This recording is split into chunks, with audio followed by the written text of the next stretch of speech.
What's up, everybody? I'm John Middlekauff. You know what I need you to do. Subscribe to our YouTube channel. We got content for days reacting to every NFL game all the time, every single day. Subscribe, like the videos. Let's go. What is going on, everybody? How are we doing on this beautiful, gorgeous, little chilly Fugazi Friday? Hopefully, everyone is having a great day, a great morning. Looking forward to a great weekend. We only got 3 more football games left. It's kind of crazy.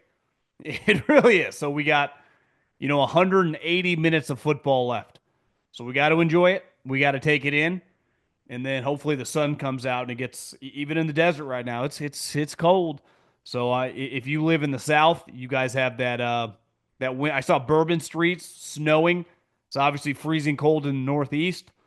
It's cold. So means football weather. Let's go.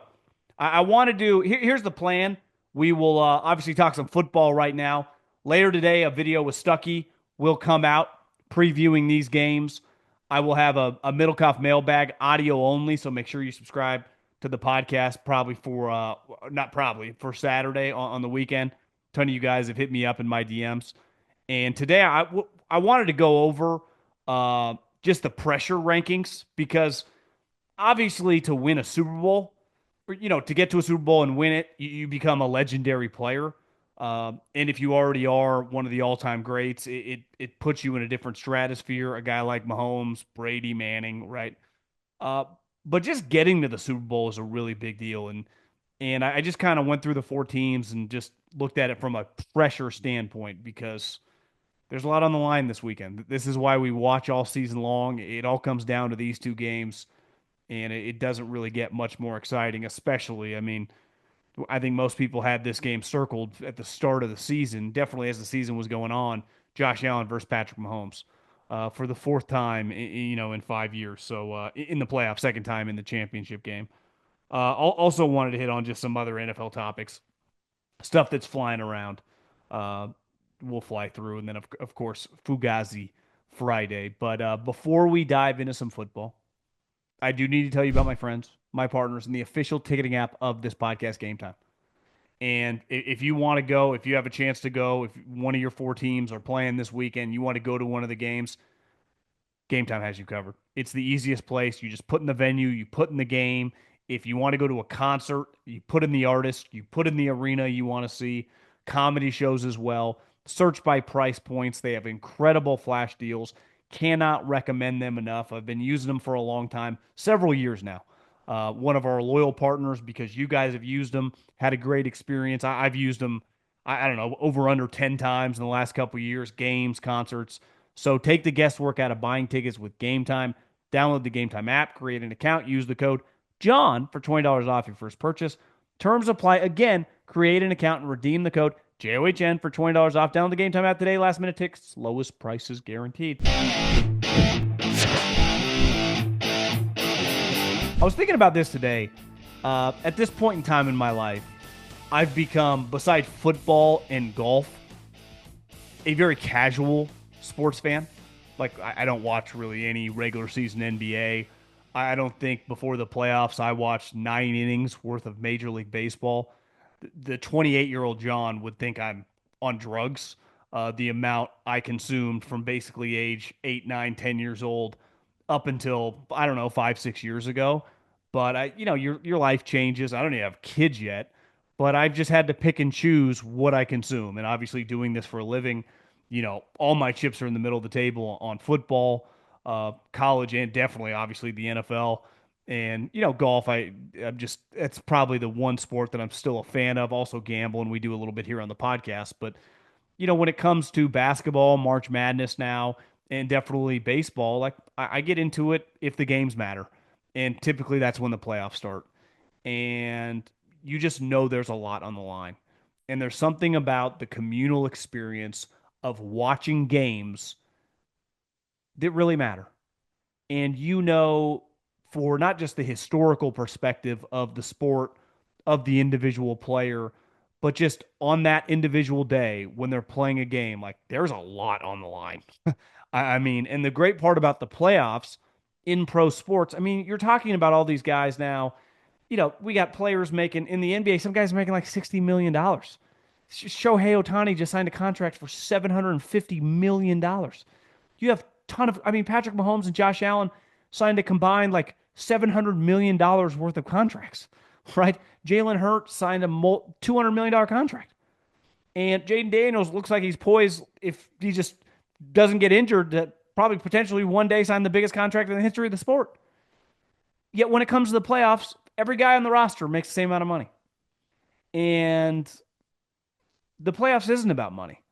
The playoffs is about like your legacy, your standing in the sport, not just against your current peers, but historically the guys that played before you. And money has no factor in this. It's not about stats.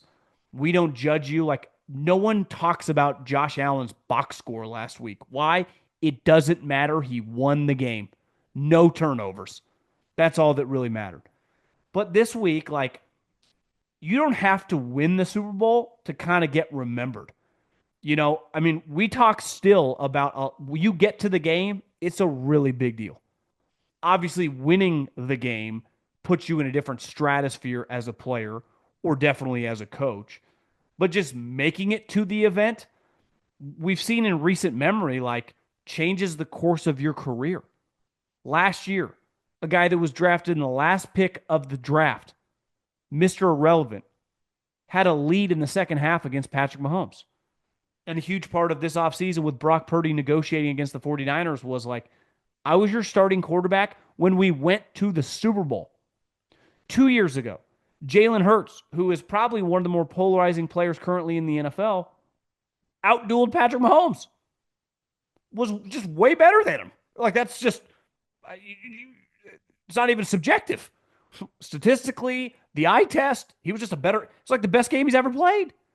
We'll talk about that for the rest of our lives, especially if like Jalen never wins a Super Bowl. You'd be like, hey, remember that one time he went toe to toe with Mahomes and actually played better than him and his team lost because of a pass interference call?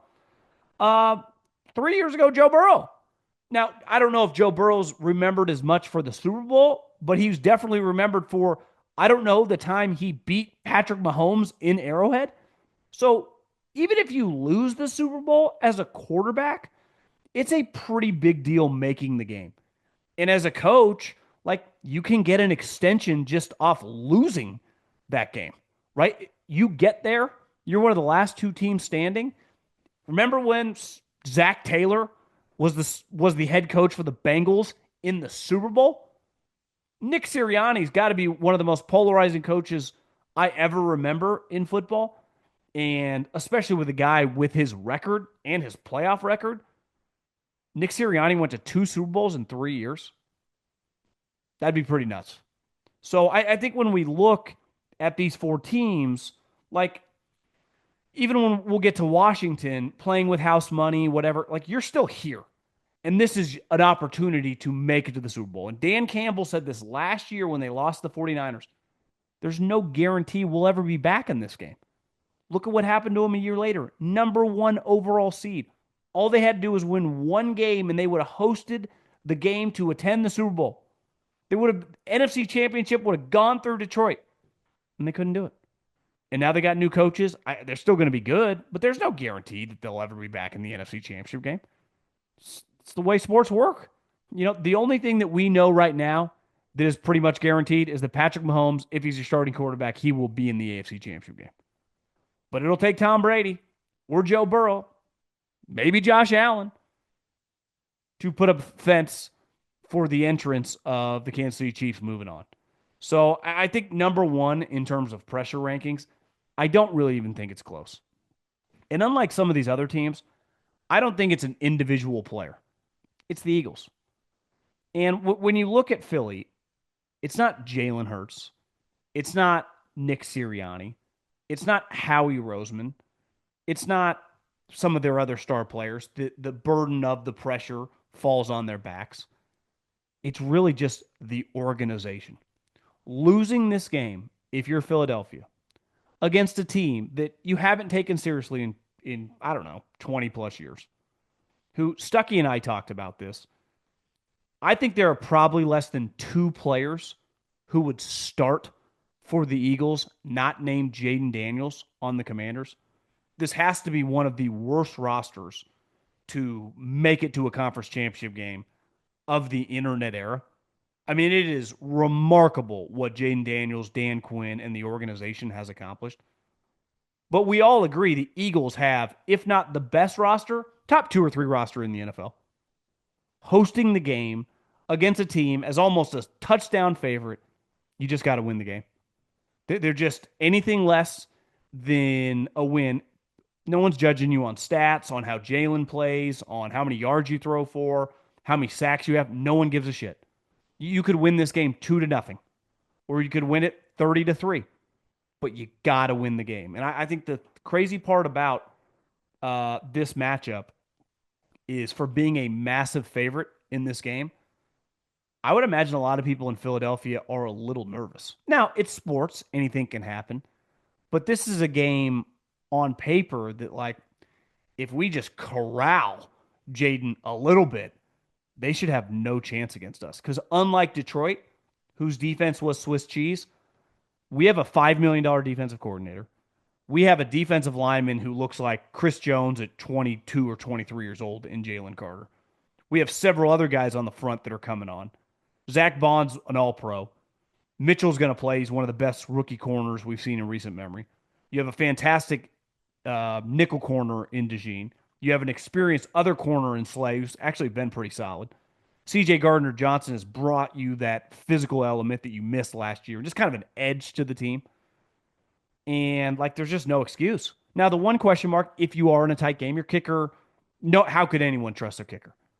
But I think all the pressure in this game, 100% of it, falls on the Philadelphia Eagles. As an organization, the players, the coaches, the front office, the owner, like, this is their game to win. I think we all agree with that. You know, there's no, like, house money. This thing's going to be easy, but you just got to win this game. I think when you look at number 2 most pressure, I think when you look at the Buffalo Bills, like, how many opportunities you're going to get, right? Some of these teams, like the Ravens, have played Patrick Mahomes and the Chiefs one time in the Lamar Jackson era. They've lost some other weird games to the Tennessee Titans, this year to the Buffalo Bills. It's not like Patrick Mahomes is knocking them out every year. And when you look at the Buffalo Bills, Sean McDermott just has a team that every year when the season starts, this year was weird, right? Everyone at the beginning of the season, not myself. Now, I got some wrong, but this one I never understood. I was like, what about the Jets? What about Robert Saleh and Aaron Rodgers? It's like, yeah, all these guys are going to be fired, and this team's going to win 4 or 5 games and be a laughing stock by Halloween. And Sean McDermott just continues to win. And he literally just won, I would say, the biggest game of his head coaching career against the Baltimore Ravens. And now he gets the Chiefs. Granted, it's on the road. A team he's lost to 3 straight times in the playoffs. They skipped a year, but 2020, 2022, and 2023. I guess 2020, 2021, and then 2023. They didn't play in 22. But he doesn't get discussed like a lot of these other coaches. Now, granted, he doesn't have a Super Bowl. So when you bring up Tomlin or Harbaugh or, you know, if you go some of the younger crew, the McVays, but even like if you just said, who's a better coach, Sean McDermott or Mike Vrabel, to the just casual football fan, I think everyone would just say Mike Vrabel. It's like, based on what? Now, I think the pushback always, well, he's got Josh Allen. Well, yeah, I mean, I'd say, done a pretty good job building the team, coaching the team, and helping out Josh Allen along the way, but he gets no credit. You win this game, like, talk about Sean McDermott just took the Buffalo Bills for the first time in basically 30-plus years to the Super Bowl, took out in 2 straight weeks Lamar Jackson and Patrick Mahomes. That's the other thing. Defense, that's Sean McDermott's baby. Like, he's a defensive guy. He also got his career start working for Andy Reid. Once upon a time, Andy Reid, wasn't totally his fault, Joe Banner fired Sean McDermott, who then went on to go with Ron to the Panthers, and several years later, he's helped them get to the Super Bowl. Sean McDermott has done a phenomenal job in Buffalo. But, like, you don't win this game, I think we would just come to grips with, you're just never beating Patrick Mahomes and Andy Reid. It's never going to happen. No matter how great your team is. And if it wasn't for those two, you might have multiple Super Bowls, but you're just never beating this team. You lose this game, you're just like never getting a Super Bowl. That's honestly what it would feel like. It's just not happening for Sean McDermott against these guys. The only way that they get to a Super Bowl is somehow they avoid them. They would need them to lose. But I do think there's some tangible pressure because like this is a great opportunity. Like you're a 1.5 point underdog at Kansas City for a reason. Honestly, that's a pretty big compliment of what they think of your team. And your team, unlike all these other teams, plays the Chiefs really, really well. Should have beat them 3 years ago in that 13-second game. And the other thing is Sean McDermott and some of their bad losses, not just in the regular season, but that one most famously, is like he gets blamed with that. Like, how can that happen? And rightfully so. Like, that is a coaching situation. You have lost some of these games while your quarterback has played awesome. So I think there is a lot of pressure on Sean McDermott. There's pressure as well on Josh Allen. But to me, on the rankings on the Buffalo Bills, I would go Sean McDermott 1 and Josh Allen number 2. NFL playoffs. We're talking about the NFL playoffs. You bet we are. Get in on the action at DraftKings Sportsbook, an official sports betting partner of the NFL. Scoring touchdowns is a key to winning in the NFL playoffs. And the key to you scoring big is betting on them at DraftKings, the number one place to bet touchdowns. Ready to place your first bet? Try betting on something as simple like a player to score a touchdown. Go to DraftKings Sportsbook app and make your pick. Here's another reason to watch your favorite players crush it in the playoffs. New customers bet $5 to get $200 in bonus bets instantly. Score big during the NFL playoffs with the DraftKings Sportsbook. Download the DraftKings Sportsbook app. Use the code JOHN, J-O-H-N. That's code JOHN for new customers to get $200 in bonus bets instantly when you bet just $5. Only on DraftKings Sportsbook. The crown is yours. I think number 3, it's hard to say the Chiefs have no pressure because anytime you have a chance to become legendary, and that's what they have a chance to do. Like, they have a chance to join such a short list. Obviously, no one's ever won 3 straight Super Bowls. But they just would put themselves in this situation where they're just be compared to as like the greatest team of all time. The Patrick Mahomes, Travis Kelce, Andy Reid kind of trio is like Bill Walsh, Joe Montana, and that crew. Ronnie Lott, Jerry Rice, Bill Belichick, Tom Brady, and his crew. Michael Jordan and Phil Jackson. Like, they're just easily one of the greatest teams of all time. If they just win this game. I mean, they've already got the 3 Super Bowls, but if they just go back to another one, it's like, they're just going to go to the Super Bowl every year? And I understand people that don't like the Chiefs are getting tired of them, but it's incredible for business. It really is because everyone has an opinion on the Chiefs. People hate Travis Kelce because of Taylor Swift. People like Travis Kelce because of Taylor Swift.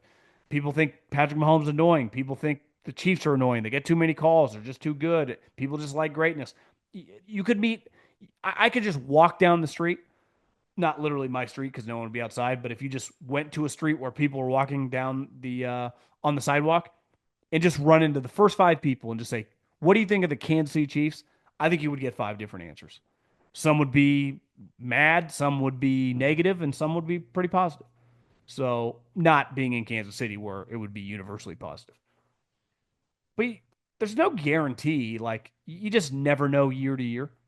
And, I mean, there is a chance that Travis Kelce retires after this season. He already has 3 championships. He's made a ton of money. He's dating a woman who's probably worth $1 billion. He wants to get in more and more to acting. And I just think you got to take advantage when you have these opportunities because you never know when they're going to come back. And they're 120 minutes away, right? They are 120 minutes away from winning 3 straight Super Bowls. I hate saying never, but I just don't think that's ever happening. It's literally never happened before. Why would we think it would ever happen again? Especially with the structure of the salary cap, um, the injury risk of just the elongated season. Now, Roger Goodell's beating the drum of we're going to go to 20 games, or not 20 games, but 18 games in a regular season, 2 preseason games. So it's just going to get, to me, more and more difficult to do this in the NFL. Now, you could also have the counter that, the quarterback play, a lot of these younger quarterbacks that have come into the league, It's been very hit or miss given the hype. Honestly, a lot more miss than hit. That as long as you got Patrick Mahomes, like it's not going to be shocking that every single year it's going to be Josh Allen, Lamar Jackson, Patrick Mahomes. And if the Bengals just get their head out of their ass, they should be there. And it's just like everyone's, basically in the AFC has no chance but those four teams. And maybe that's true, but I like watching people trying to become legends. And that's why I'm just really, really like everybody fired up for this game. And then the Commanders. I honestly think they have no pressure. They have absolutely none. And I think if they are in the game, then yeah, the house money disappears if you have a 10-7 lead in the third quarter, right? You have a chance to go to the Super Bowl. But before kickoff, if you tell me they get beat 35-13, I think it's been one of the most remarkable things we've ever seen. That the Washington Commanders went from having the number 2 overall pick. They added a couple veteran players here and there, and they just added a new coach, a new owner, a new GM, and a new quarterback, and just are in the NFC Championship game. A franchise that has been beyond pitiful. Beside the one RG3 season, no one has ever taken these teams seriously. Any of their decent teams seriously. And now they're in the NFC Championship game. But they're a 6-point favorite simply because of Jaden. You could argue that number should be a little bit bigger. Like, I think that number should be over a touchdown. But like I said, I expect them to lose this game. And I'm not a Washington hater. I think it'd be cool if they were to win. But if they lose, who cares? I said this about Denver, and I said this about the Chargers, and they lost in the first round. Both of them got their ass kicked. That'll be the worst version of the team that they have moving forward. They will only be better. The same can be said about the Commanders. The difference is they just went on the road and won 2 playoff games. They just knocked out the Detroit Lions, who won 15 games. And honestly, kind of kicked their ass. They've won 14 games. 14 games this season. Think how many seasons when the Commanders were really struggling, they'd have multiple years where their win total didn't add up to 14. I bet there's a stretch over the last 20 years where they had a 3-year stretch that barely got to 14 or just a little bit over. So you're looking at a franchise that isn't just on the come. I think now with Jaden Daniels, they will become one of the more marketable teams in the NFL. And speaking about marketable players, can I tell you about who the hottest player right now is in the NFL? This is presented by our friends at Louisiana Hot Sauce. Bring your food to your big game party and take it to a whole nother level with the original Louisiana Hot Sauce. With bold, authentic flavor that embodies the rich culinary tradition of Louisiana, the original Louisiana brand hot sauce is perfect for those who demand flavor with just the right amount of heat. This is the greatest rookie quarterback stretch we've ever seen. Jaden Daniels just took a team that, let's face it, isn't exactly loaded with talent. 60 minutes away from the Super Bowl. This is not a team. It's like, well, they have an incredible kicker, punter, top 5 defense. He just has to manage the game. No, he literally has to dominate. And their coaches are able to go for it on every 4th down. Not because they're just some crazy gunslingers.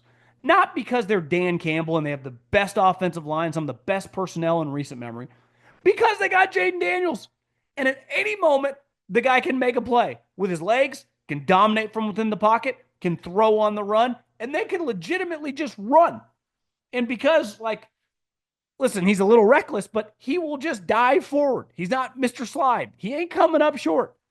It's remarkable. I mean, it's, as just a fan of football, as someone who loves watching great players, it's one of the coolest things in recent memory. And speaking of Louisiana, you can't tell me that he is not more equipped to play right now in the NFL because of the experience that he had at LSU over the 2 years. Herm Edwards had him forever. Everyone's like, this guy can't play. Then he goes to LSU. He starts practicing and playing against the best players in the country. And by his second year, he's playing with 2 all-star wide receivers wins the Heisman, and goes number two in the draft. And honestly, I think, and listen, I'm not writing off Caleb's career, but is Caleb some lock to ever be in the NFC Championship game? Is Drake Mason locked to ever win playoff games? Right? I mean, what this guy's already accomplished in year one, and obviously the story, if you haven't seen it, is he gets up every morning, I think Tuesday of every game week at 6 a.m., as they've kind of put in some of the game plan, and he watches cut ups and film of the with VR goggles against his upcoming opponent. And it like helps him ease into the week. And he credits a lot of his calmness, his stability from within the pocket, and just we see a guy that looks like a 10-year veteran because of these VR goggles. So when you speak about a guy hot, you can't be any hotter. The momentum Jaden Daniels is going to have, even if they get blown out in this game heading into the offseason. Remember when Baker Mayfield hit the scene and you couldn't turn on a television without seeing a commercial of Baker Mayfield? Uh, get ready for this guy because if he were to win this game, I mean, he would have like a Patrick Mahomes marketing campaign behind him. But even if he doesn't, buckle up because this guy is going to parlay his hot season into a very, very marketable offseason. So, listen, that's Jaden Daniels, who, thanks to our friends at Louisiana Hot Sauce, is really hot on the field and is the perfect pick to match your game day eats. Okay, a couple other NFL topics. I don't really know what else to say about the Cowboys and Brian Schottenheimer. Just seems insane to me. It really does. But I think at this point in time, if that's who they end up hiring, uh, Jerry Jones really would have become the 2025 version of Al Davis 20 years ago. That's what it will exactly feel like. And it'll feel like a guy lost at sea that doesn't know what he's doing, that's lost his fastball, that just is in a really bad place. And I think if Brian Schottenheimer is the guy that's hired, I think Cowboy fans, everyone, I think as a fan, you want to be hopeful, you want to be optimistic, but I think they would just fully turn on him. And, I saw a headline today that Jerry, who's clearly just running the search solo, and any person listening to this that works for a small business, works for a company or a business where one human runs it, if that human is older, I think we've all been in situations that have seen those type people. And listen, I grew up, a lot of my friends, like grandparents, were small business owners. You can just get stubborn as you get older. And whether you have a company that makes $1 million a year in revenue or you have a company that makes billions in revenue like the Cowboys, your mindset, one, as you just age, you just slip a little bit. Most people are not Warren Buffett in their mid 90s being able to hold a conversation. And I think it is fair to say that Jerry, and you saw some of the comments this year, it's like he's not quite as sharp and witty as he once was. And I would say in his heyday, like Jerry was about as sharp and witty as anyone in the NFL. And now it feels like, I don't know, man. And I would imagine, and they'll never say this because it's their dad and obviously the life he's provided them, but I can't even imagine like what Stephen Jones is telling his right hand man or his wife or his probably not his son because he might spill the beans to grandpa, but just like this is fucking insane. What is dad doing? But when dad's got all the juice and dad ultimately is the boss, he can do whatever he wants. And the thing with Al Davis in the mid to late 2000s, he had to answer to nobody. Now, the thing is, Al Davis never answered to anybody, just like Jerry Jones. Jerry Jones answers to nobody. Well, it's fine when you're sharp and you know what you're doing and you are you're in that position because you've put yourself into that position. Like you've earned that. You created that. Once you start losing it, I think it can get really, really ugly. And if I was a Cowboy fan right now, I'd be pretty nervous. Uh, the other story I saw is that Tony Baselli. What's crazy is like you can be a really, really successful businessman, and clearly you would have to be. I mean, you have to be a billionaire to have any thought of buying an NFL team. In the cons, clearly, Shad Khan is a successful human being. He is a fantastic. If you ever had the chance to talk to Shad Khan, and you work in the private sector, you would have to be on crack cocaine to not pick his brains and get out your notepad and take notes when he talked about business. But when it comes to running a football team, and I don't know if it's out of sight, out of mind, he's not in the office every day, he has no clue what he's doing. And that's the crazy part about professional sports.